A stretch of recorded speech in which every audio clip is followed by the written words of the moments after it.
Good morning বন্ধুরা, কেমন আছো সবাই? আশা করি ভালোই আছো, আমিও ভালো আছি। তো আমি যেসব ওই যে শীতের গাছের চারা বসিয়েছিলাম সেগুলোকে আজকে দেখব। এই যে আমি তুলেছি, দেখেছো শিকড় বেরিয়ে গেছে, এত আনন্দ লাগছে। আর দেখো তোমাদের সামনে আমি তুলে দেখাবো। এই যে দেখেছো কি সুন্দর শিকড় বেরিয়ে গেছে। এবার আমি এগুলোকে সব ছোট টবে,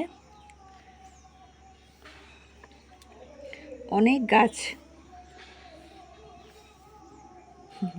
এগুলো আমি সব মাদার গাছ থেকে চারা তৈরি করলাম। আর কিছুদিন থাকলে কিন্তু শিকড়টা আরও ভালো হতো। যাই হোক, এগুলো তো অসুবিধা নাই, হয়ে যাবে গাছ। তো তোমরা কারা কারা করেছো অবশ্যই কমেন্ট করে জানাবে। এই যে কত সুন্দর।